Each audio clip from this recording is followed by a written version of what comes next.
Miguel Boulanger up next on the GM. Three players the Baltimore Ravens must sign in free agency. Do me a quick favor, hit like, subscribe, and hit the notification bell so that you get updates when we upload new content. Let's talk about it. So I know you guys have already seen some of the trade suggestions that I have to kind of push the Baltimore Ravens over the top. And one was Brandon Ayuk, wide receiver out of San Francisco. The other was um, Cortland Sutton, wide receiver out of Denver. But these three players won't require us to spend any draft capital, and we can keep that and use it in this year's draft. So let's start with offensive tackle Mekhi Becton, a guy you've heard me talk about a couple of different times, and I'm still talking about him today.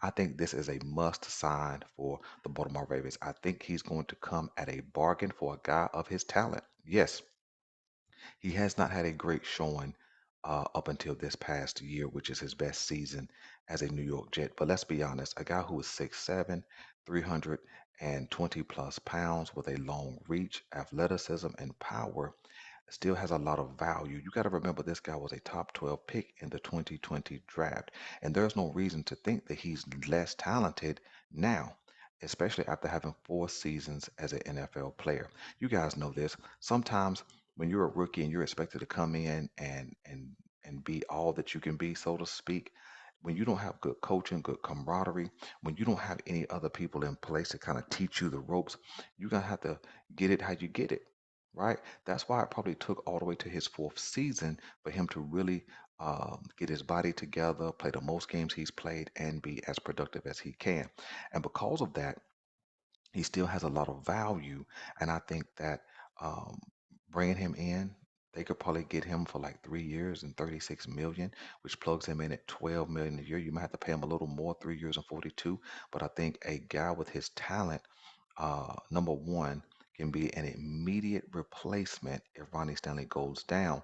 But because of his talent base, he could plug right in at the starting left guard position. True, I know we got Voorhees. People have been excited about him. I know we got Sala, both drafted last season, but Voorhees has not done anything in the league. Absolutely nothing. All of the pub and excitement over him was what he did in his uh, weightlifting expedition, exhibition at the NFL Combine. But we don't have any on-field evidence that he can do anything at this point in time. But Mekhi Becton, we absolutely know that he can be a stud when he's right. I think it's worth taking a flyer on him. And I will slot him in immediately at the starting left guard and allow the younger guys to still learn and develop and or compete for that right guard position, which is at this point of this video is unoccupied, so to speak. Um, then if Ronnie Stanley has some trouble, he can move right over to his natural position of left tackle and we can keep moving. What this signing would also do is I certainly believe that the Baltimore Ravens will draft a left tackle in this draft. But what this signing will do is take some pressure off a draft pick to come in and play left tackle immediately in replacement of Ronnie Stanley when or if he has to miss some time this season. So I think Mekhi Becton is an absolute must sign for the Baltimore Ravens. And with the Baltimore Ravens trading away Moses, that only leaves Daniel Falele and or Patrick McCarry to be out there until the draft or until they sign somebody. Well, could Mekhi Becton slot in at the starting right tackle position? What does that mean for Daniel Falele? At this point, I don't care. Right? I really like Daniel Falele. I like his natural talent. I like his strength. I like his power. But the fact of the matter is, we need guys to plug and play right now. And I think Mekhi Becton could be that guy. You can't teach, again, 6'7", 320 pounds, who can move, who can block. And I think he's just now starting to come into his own and being a part of a better organization. What I mean is a better locker room. The New York Jets locker room has not been good for a long time. And I think coming in, connecting with a Lamar Jackson, connecting with a Ronnie Stanley who can be a mentor and teach him the ropes of the NFL could be a positive and a great benefit for the Baltimore Ravens. Let's move to the second free agent I think the Baltimore Ravens must sign. Okay. Again, keep in mind that I did talk about the trades, but I think the Baltimore Ravens should absolutely sign wide receiver Mike Williams. I know he's coming off an ACL injury, but when Mike Williams is healthy, he is a really good player. He could probably be considered a top 10 wide receiver, maybe a top five at times with what he's shown on the field. He has shown an ability to catch every kind of route on the field, meaning the slant, the intermediate, the deep route, the contested catch. Mike Williams went down, uh, I think, earlier last year. So by the time the season starts, uh, he should be ready to go. But because he's coming off an injury and he just got released, he still owed some money from the Chargers. I think we could get him at a good price, maybe a 2 year, $12 million deal, 2 year, $15 million deal. I think that getting a big target like that could be super beneficial for this Baltimore Ravens offense. I don't think you've seen all that you can see from Mike Williams because they haven't been a good team. Yeah, they got a good quarterback. Could be a great quarterback at some point, but they haven't been really that good. And so I think that getting him into a offense that could highlight his talent, allow him to not have to carry the whole offense from the wide receiving room. I think that that could be super beneficial for him and us. So I think that we must go get a guy like a Mike Williams who offers a skill set, a talent base that we just don't have on this roster. He's also a proven guy, okay? A guy who's proven it on the field, not just speculation of what he could be from a draft pick.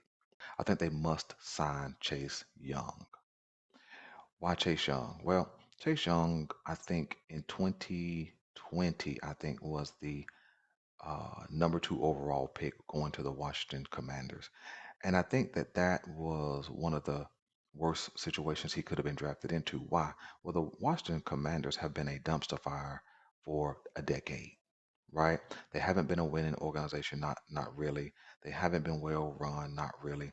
And they've just had a revolving door of players in and out, good players in and out. And he just fell into that mix. He had some injuries. He had a lack of a motor, which was some of his criticism.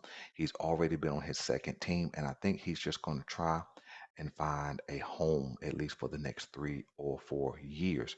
The benefit of the Baltimore Ravens going after him and getting a deal done with him is why? Well, he's familiar with the area. He was just right down the road in the nation's capital, right? So Baltimore is not that far from there. And I think that the Baltimore Ravens could benefit simply because we need a number one pass rusher. We still don't have that guy who can go get the quarterback on his own. No matter what you think about Chase Young, no matter what you think about him, he's only 25 years old and he has not been in a great situation. Look at the difference between what you saw him in 3 years prior in a commander's uniform and what he looked like once he joined the San Francisco 49ers. You know, that was Chase Young that was chasing Patrick Mahomes around in the Super Bowl. That was Chase Young, collecting, I think, 7.5 sacks after he got to the 49ers. So I think that he is on his way up. I think getting him with a better organization, a better locker room could do wonders. And then also, what could that do for a guy like Metabike, right? If you got a guy who can go get the quarterback on his own, that takes some pressure off Metabike, right? So I think that going to sign Chase Young, I think we can get him right now because his value's low, right? A top pass rusher like him should have come off the board between the first 2 or 3 days. We are now basically into day 4. And at the time of this video, like I said earlier, he's still available. I think we can go get a Chase Young, something like 3 years, 45 million, right? And I know I'm giving out big numbers and big contracts, but just make the contract work in the first year. We'll figure out the rest of that money down the road. We still right now have $31 million in cap space next season. So if we can make the money work this season, we'll figure that out.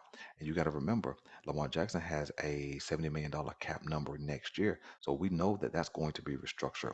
Ronnie Stanley still has even after the restructure, he can with moving on from him next year, especially if we make some other moves. One, Mekhi Becton, two, in the draft. I think that releasing him with a June 1st designation opens up $20 million in cap space. See, we have those aces in the hole in those dead and dying contracts that I've been talking about for a couple of weeks now, and so we can get off some of that money and make room for these younger guys who can be part of the Baltimore Ravens' future. So let me know what you want me to know, man, about these three guys. I'm your guy Boulanger, and I'm out.